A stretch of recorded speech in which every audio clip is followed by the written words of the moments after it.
Nice thick block of buckwheat in here. And noticing quite a few more honeybees in here. Yeah. Not loaded, like full on, but these flowers are early yet. So I'm thinking maybe tomorrow or Monday, we'll probably see some better activity in here. But nice to see them in there. I'll bet we find some more over in here. Yep.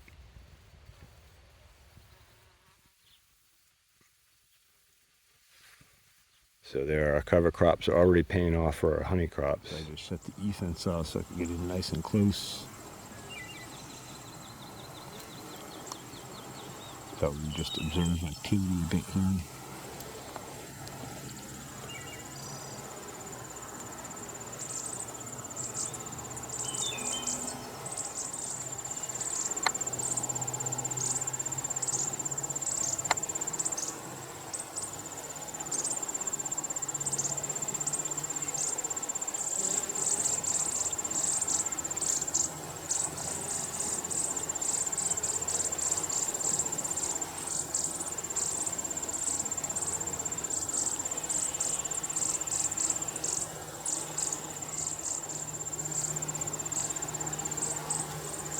There's some big, healthy looking honeybees.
Sunday, July 27th, 2025.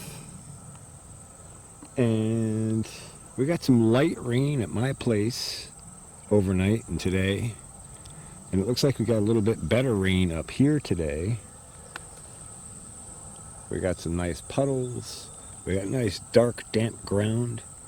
And most importantly, finally now, we see a massive population of honeybees starting to come into the buckwheat. This is what I've been waiting for. Waiting and watching and waiting and watching.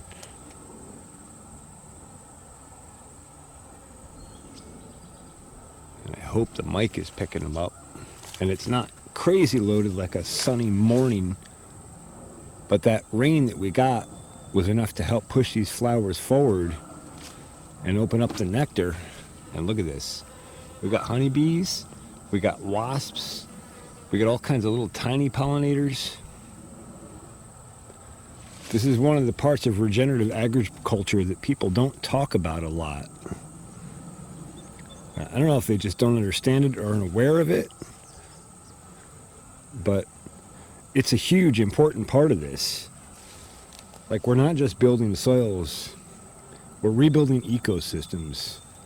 We're providing food and homes and resources for all of our native pollinators, as well as our non-native pollinators, and all the predatory insects that feed on those pollinators.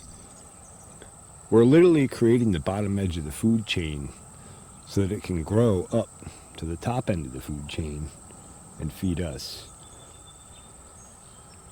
But all those little pieces, those little flying insects, are a massively important part of this equation. It is often overlooked. So now, if it were morning and a brilliant sunny day, and maybe I'll get a chance to get a clip of this tomorrow, this would probably be loaded with honeybees. But it's pretty exciting to see them starting in here to work. They were working the upper cover crop blocks yesterday, but they were not in here yesterday. And now we've reached the point where they are. And we'll pull up a little bit and we'll stop at that much denser, more advanced block in here of the buckwheat. And we'll see what we got.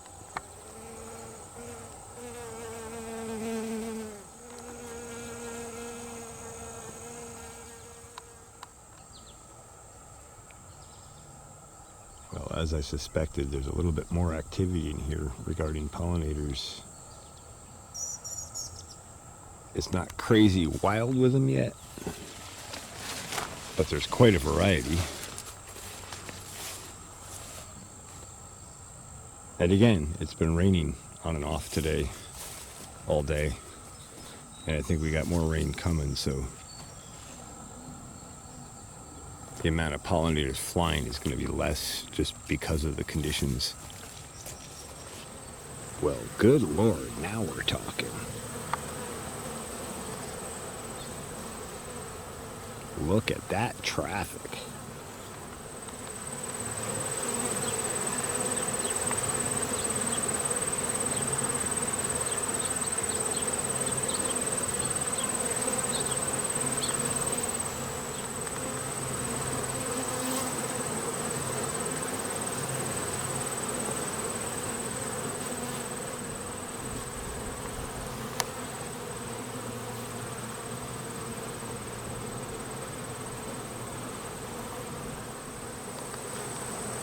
When I see my honey flow like that, I'm super stoked. But I just thought I would show you a clip of my friend Ian up in Canada as a commercial beekeeper over his canola fields with his hives. Ian is an absolute professional who really understands bee colonies and super productivity. So have a look at this. Look at that flow. There's about a week left in this, if that. Coming to an end. These girls better get busy. Well, these girls are busy. Busy, busy, busy. Look at that. Needing a box. Not waiting for the beekeeper. We got some stacks here. These bees are hot.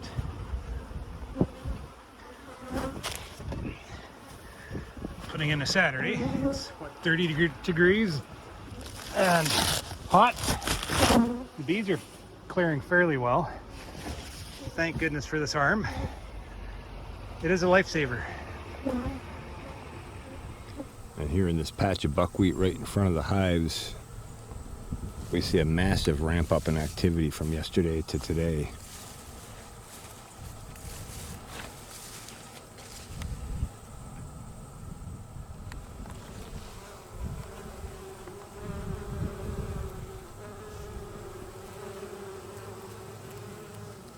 I see quite a few more bumblebees in here today too, which we weren't seeing yesterday.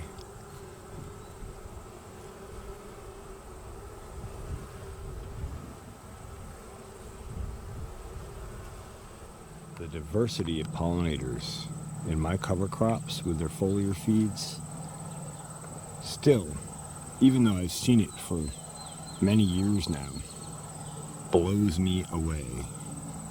We get everything from tiny little mason bees to big black wasps.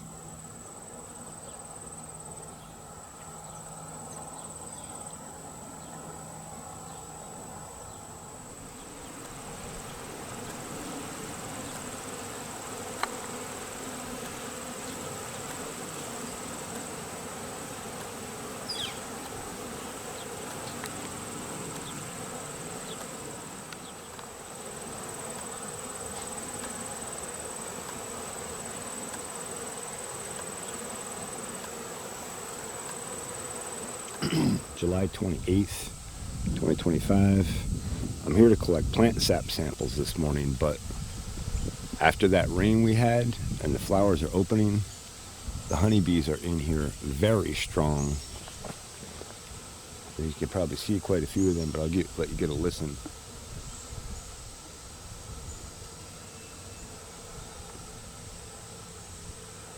They're all through the buckwheat, so that's exciting. All right, I gotta get some plant sap samples before 9 a.m. Thought I would get one more clip of the amount of honeybees in the buckwheat here early morning. It is just loaded with honeybees. So much so that I was bumping bees all over the place collecting my plant sap samples.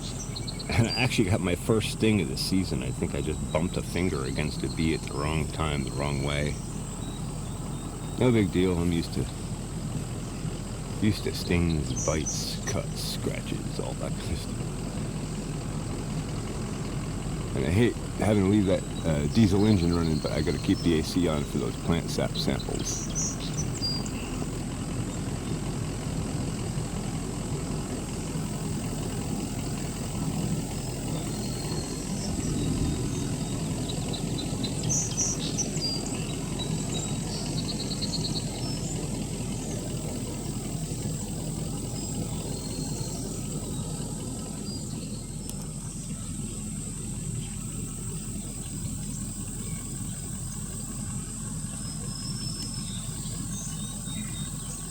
Thought I would just catch a brief clip of honeybee hive activity in the morning when we see them in the buckwheat like that.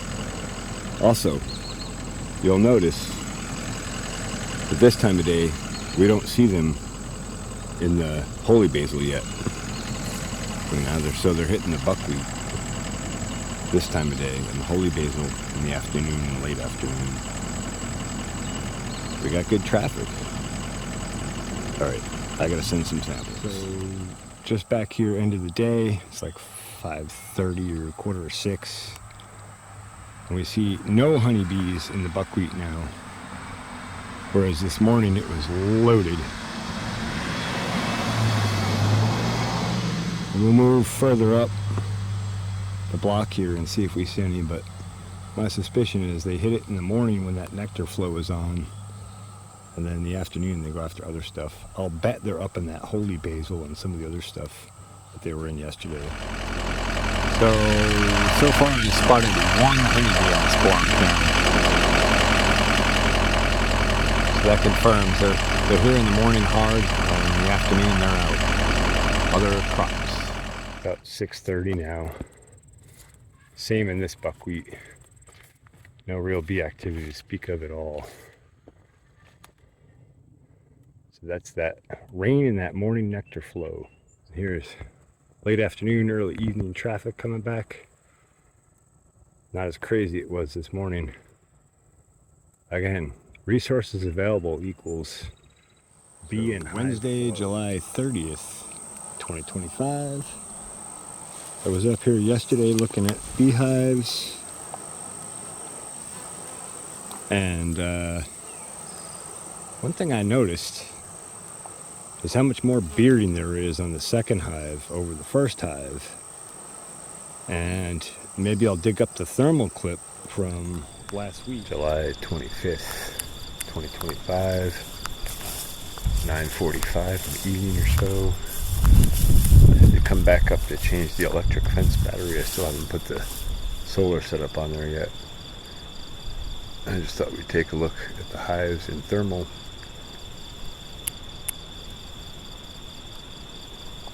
And I can hear them buzzing from here. I can hear them moving air.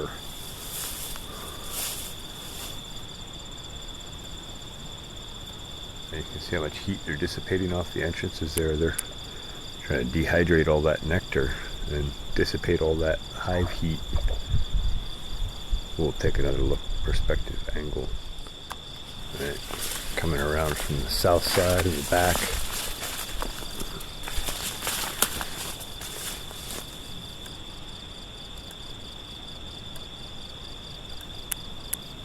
Yeah, look at the difference between that 8 frame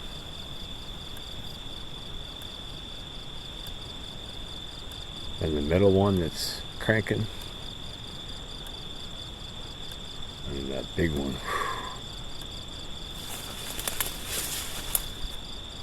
You can see how much warmer the bottom box is on that.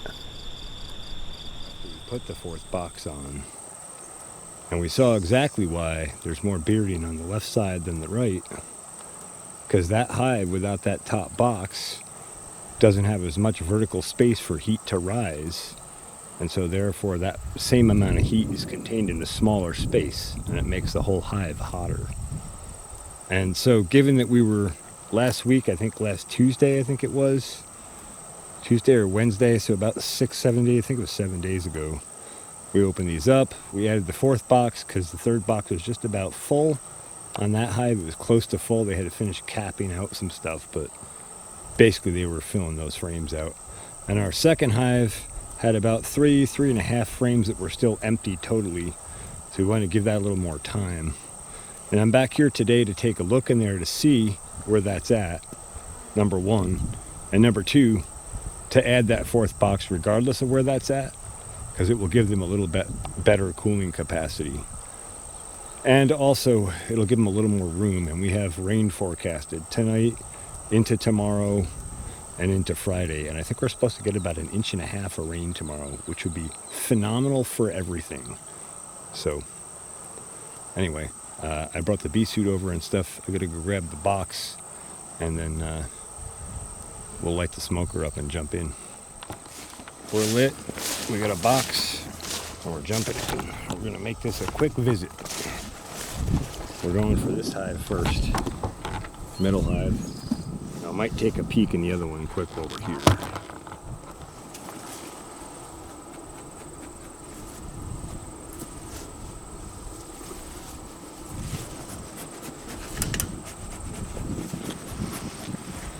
Actually, no, we're not even going to smoke the entrance. I think we're just going to pop the covers.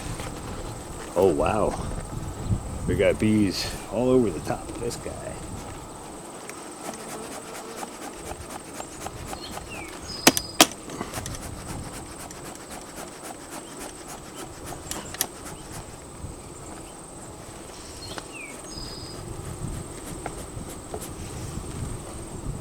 I don't have much smoke, so I'm not going to use much smoke. I don't think we need much. We're not going deep, as it were. Oh boy, we got lots of bees. Happy, happy honeybees. Maybe not so happy with me. Okay, they're drawing comb on these, but they're not drawn out yet. We'll just take a peek. Excuse me, ladies. Let's take a peek at the outer one here.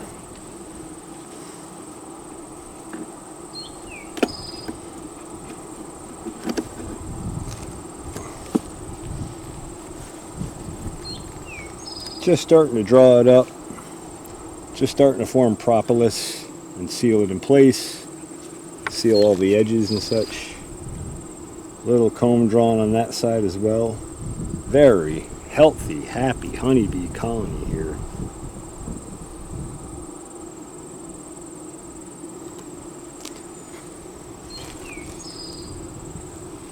I have that. Had it like that. I think I had it like that. Just settle that back in nice and gentle. And that's all we're doing here today. We're going to drop this other box on and get on out. But that'll help them stay a little cooler. And keep them growing. Look out, sweetie. There's always one that wants to hang out on the edge of the frame. Oh, that sound is wonderful. I'll give you a listen down in there.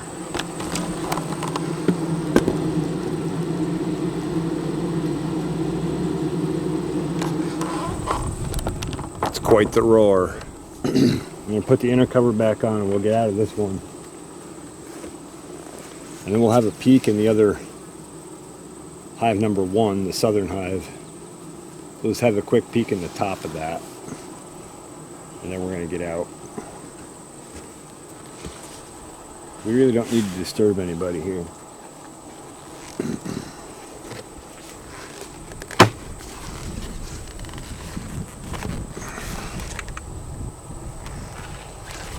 I just don't want it.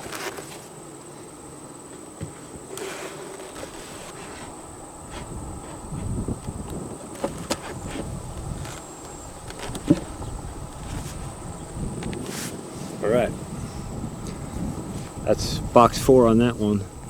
We'll just take a quick peek in the top of hive 1 while we're over here. I don't think I'm even going to throw any smoke down on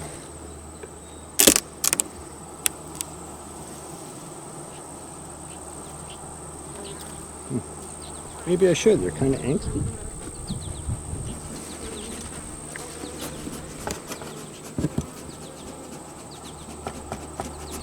Have some of that. That's how you feel. Good Lord, I bring you nice boxes and you want to attack me? Remind me of a lot of other ladies I've been around.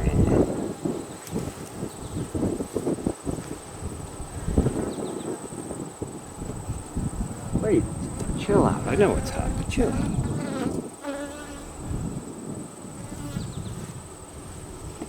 I never centered this up.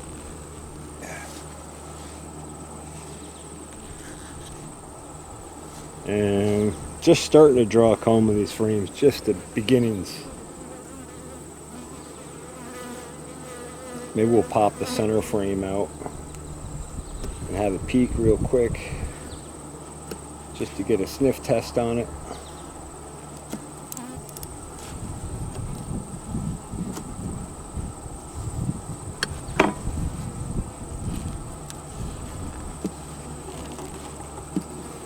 Yeah. Not much going on yet in this box, but they are starting to spill bees into it and they're starting to draw a comb, so won't be too long.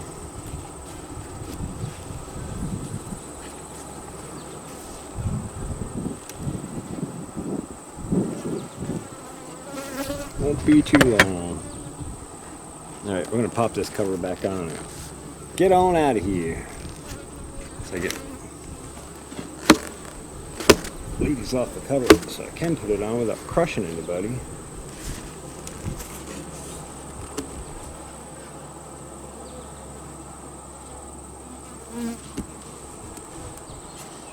Okay, so not a super exciting jump today, but I thought I would share it with you anyway because it's an important part of the process. Gotta keep the bees cool and happy and make sure they have lots of space. You don't want them swarming instead of filling honey boxes. Unless you're just trying to build up local colonies, in which case you'd want them swarming.